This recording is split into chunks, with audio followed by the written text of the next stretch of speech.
प्रेरणास्पद कथा YouTube channel पर मैं धनंजय जैन आप सभी का हार्दिक अभिवादन करता हूँ। दोस्तों, एक राजा था, घूमने फिरने का बड़ा शौकीन। हवा से तेज रफ्तार जिसकी हो, ऐसे घोड़े के ऊपर सवार होकर जंगलों में घूमता रहता था, आखेट किया करता था। सैनिक सामंत आदि को लेके जाता था, लाव लश्कर उसके साथ ही रहता था। एक बार एक द्रुतगामी घोड़ा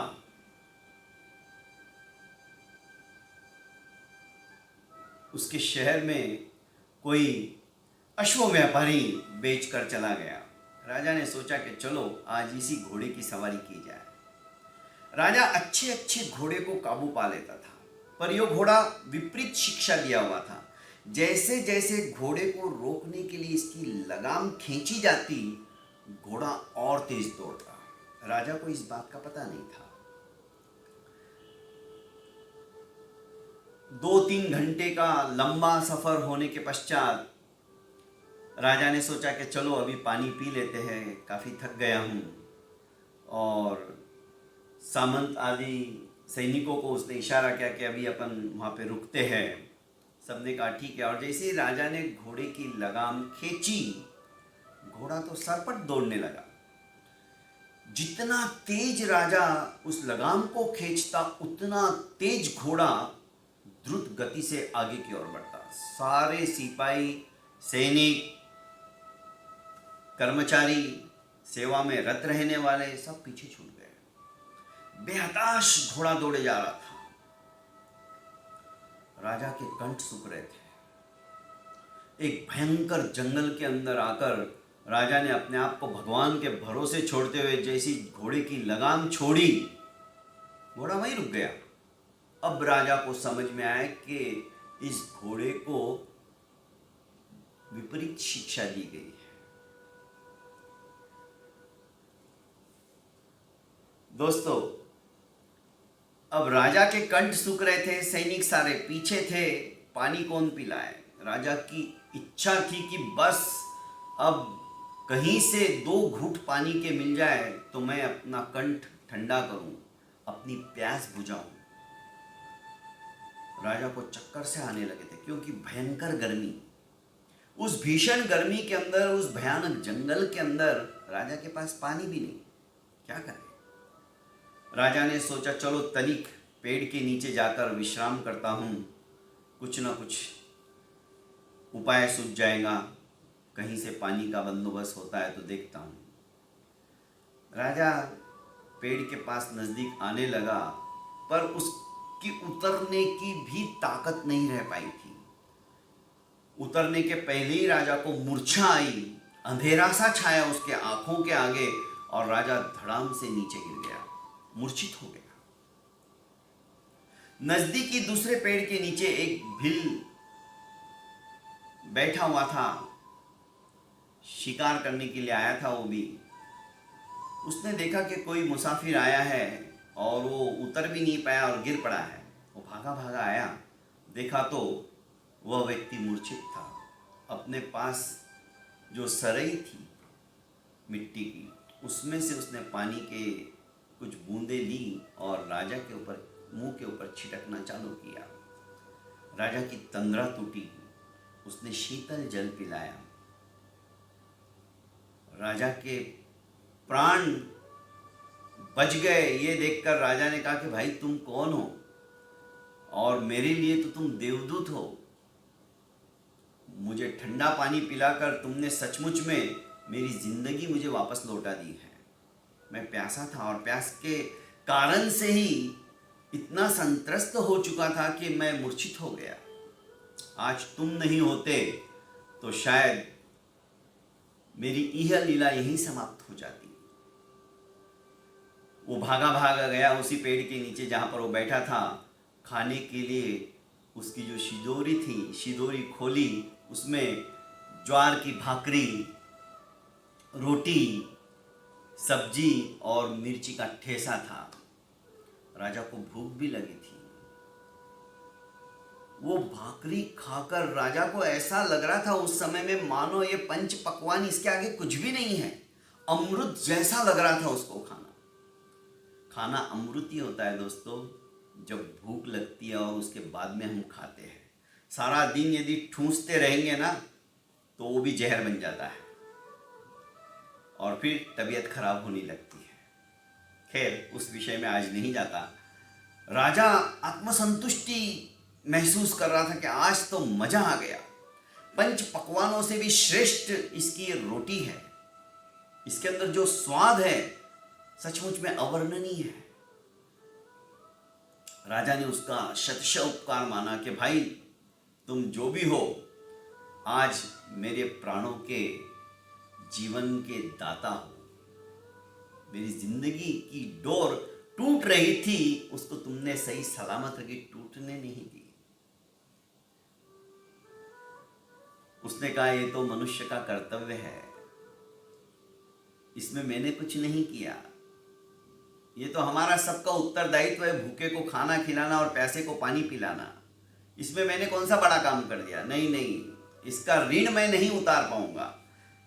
मैं राजा हूं, तुम नहीं जानते।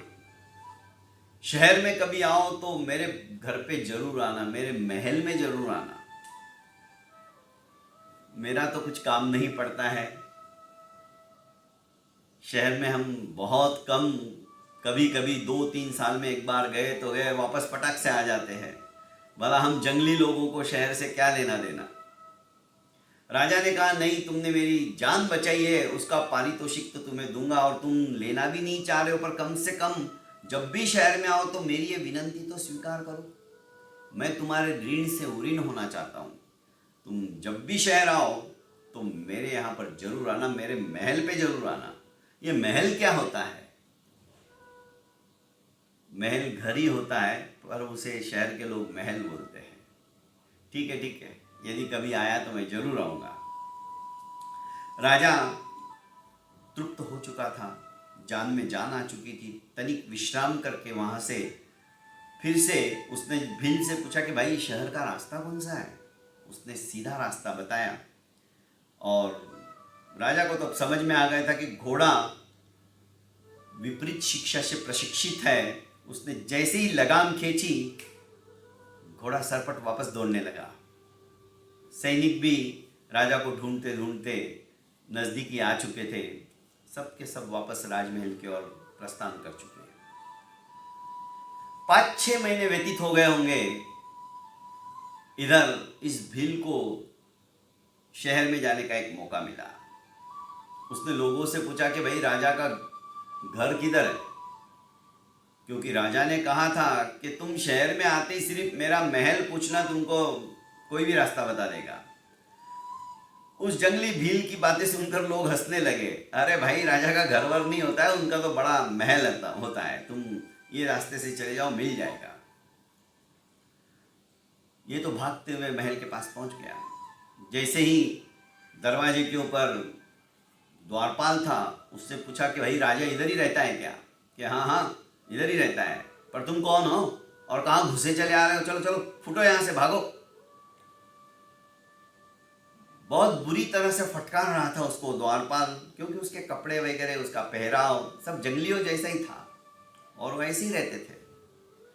नसीब अच्छा कि राजा गवाक्ष के अंदर, खिड़की के अंदर बैठा बाहर का नजारा देख रहा था। जब राजा का ध्यान उस भील की तरफ पड़ा तो राजा भागते हुए आया और उसका हाथ पकड़कर उसने दरबान को डांटते हुए कहा कि तुम्हें आदमियों की पहचान नहीं है, ये मेरा मित्र है, इसने मेरी जान बचाई है। बेचारा वो भी देखता रह गया। हाथ पकड़कर उस भील को अपने महल के अंदर लेके गया, महल घुमाया। इसे अद्भुत लग रहा था, क्योंकि उसने कभी सोचा भी नहीं था कि उसको तो घर ही लग रहा था, पर महल भी ऐसे होते हैं क्या। वो टकटकी लगा के चारों तरफ देखे जा रहा था। सुस्वादिष्ट भोजन, पंच पकवान जब उसने खाए और उनका रस उसकी जिह्वा के ऊपर लगा तो बेभान हो गया। अद्वितीय स्वाद, अवर्णनीय, अव्यक्त, ऐसी अनुभूति उसको हो रही थी। उसे लगा कि मैं कहीं स्वर्ग में तो नहीं आ गया हूं, कहीं ये माया जाल तो नहीं है, कहीं मैं सपना तो नहीं देख रहा हूं। वहां के नौकर चाकर सबको कह दिया कि इसकी आवा भगत अच्छी तरह से करना है, मेरा मित्र है। उसको पहनने के लिए अच्छे कपड़े दिए गए, मखमल के गद्दों के ऊपर वो चल रहा था। वो मुलायम स्पर्श, वो मखमली स्पर्श, आह, वो सोच रहा था मैं सचमुच में कहां आ गया हूं। 4-5 दिन कब व्यतीत हो गए उसे पता भी नहीं चला। पर जो जंगल में रहने वाला, कंदमूल खाने वाला वो व्यक्ति भला ज्यादा दिन तो रह ही नहीं सकता था। उसको वहां की याद आने लगी।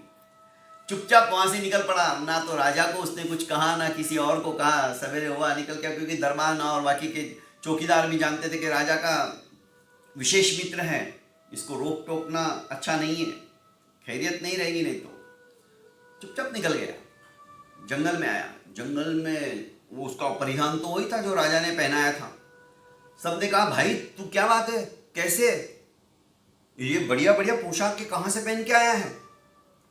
जब वो बताने लगा कि मैं तुम्हें क्या बताऊं, मेरे पास शब्द नहीं है, तो अपने ही जंगलों में जो जो वस्तुएं रहती थी खाने पीने की उनको बताकर, ये ऐसा था क्या, वो स्वाद कैसा था। वहां के लोग पूछते थे तो वो कहता था ये तो कुछ भी नहीं है, इससे 1000 गुना ज्यादा मस्त था, बढ़िया था। हर एक चीज के लिए वो बस बहुत बढ़िया था, बहुत अच्छा था, बस उसके मुंह से यही निकलता था। शब्दों की क्षुद्र सीमा के अंदर वो अपने भावों की अभिव्यक्ति को नहीं दे पा रहा था। पर जो उसे अनुभूति हुई थी वो सचमुच में अव्यक्त थी, अवर्णनीय थी। जब दोस्तों आध्यात्मिक क्षेत्र के अंदर जो आत्मानुभूति हमें होती है, सच्चा सुख जब हमें प्राप्त होता है, उस परम पिता परमेश्वर से जब हमारी लो लग जाती है, और वो जो सुख की अनुभूति होती है ना दोस्तों, उसको शब्दों के अंदर कोई भी बयां नहीं कर पाता है। शब्द भी अधूरे पड़ते हैं। वो इस तरह से किम कर्तव्य मूड सा हो रहा था, जैसे फूलों के बगीचे के अंदर एक भंवरा आता है उस खुशबू का रसास्वादन करने के लिए, उस पराग का रसास्वादन करने के लिए, और उस खुशबू को देखते ही वो बेभान हो जाता है। तरह तरह के फूलों को देखकर वो बेभान हो जाता है और सोचने लग जाता है कि मैं पहले किस पुष्प के पराग का रसास्वादन लूं। ठीक इसी तरह की हालत उस भील की थी। वो कह रहा है कि मैं तुम्हें कैसे अपने भावों को बताऊं, मैं समझ नहीं पा रहा हूं। वहां पे 4 दिन 5 दिन मैं रहा, मैंने कब वो समय निकल गया और मैंने क्या क्या खाया, वहां का रहन सहन खान पान, सचमुच में मैं नहीं बता पा रहा हूं। वो तुलना नहीं कर पा रहा था जंगली फलों के साथ में वहां के उन फलों की, अपने जंगल के खाने के साथ में वहां के राजभवन के सुस्वादिष्ट खानों की, भोजन की। जैसे अनंत अनंत आकाश के अंदर असंख्य तारे चमकते हैं, उसकी कोई गणना नहीं कर सकता है, गिनती नहीं कर सकता है। ठीक इसी तरह से वो भील भी वहां पे जितना कुछ उसने सुख भोगा था वो गिनकर नहीं बता पा रहा था। बस बार बार लोगों के पूछने पर वो जंगलियों को यही बता पा रहा था कि अद्वितीय था, अवर्णनीय था, मैं नहीं बता पा रहा हूं, उसके पास शब्द नहीं थे। ठीक यही स्थिति दोस्तों आध्यात्म के अंदर होती है। जब उस परम पिता परमेश्वर से हमारी लो लग जाती है, उनके वर्णन को, उस साधना के अंदर जो सिद्धि प्राप्त की है, वो सुख हमें मिला है, वो अवर्णनीय रहता है, अव्यक्त होता है। यदि ऐसे ही सच्चे सुख को प्राप्त करना है तो दोस्तों हमें आध्यात्म क्षेत्र के अंदर डुबकी लगानी पड़ती है। अध्यात्म के अंदर अपने जीवन को यापन करने के लिए कुछ समय निकालना पड़ता है। 4 दिन मत निकालो, 4 घड़ी भी यदि हमने निकाली ना दोस्तों, वो जो सुख है वो सचमुच में अवर्णनीय रहेगा। और यही मनुष्य जन्म का सार है। बहुत बहुत धन्यवाद दोस्तों। प्रेरणास्पद कथाएं यूट्यूब चैनल पर आप ज़्यादा से ज़्यादा ऐसी मोटिवेशनल स्टोरी, आध्यात्मिक स्टोरी, इन कहानियों को सुनकर सिर्फ रह मत जाइए, ज़्यादा से ज़्यादा इस चैनल को आप लाइक एवं सब्सक्राइब कर फॉरवर्ड कीजिए, ताकि पता नहीं किसके जीवन के अंदर कब परिवर्तन का क्षण आ जाए, कौन सी कहानी सुनकर हम भी नहीं बता सकते हैं, पर उसका पुण्य फल आप और हमको जरूर प्राप्त होगा। प्रणाम।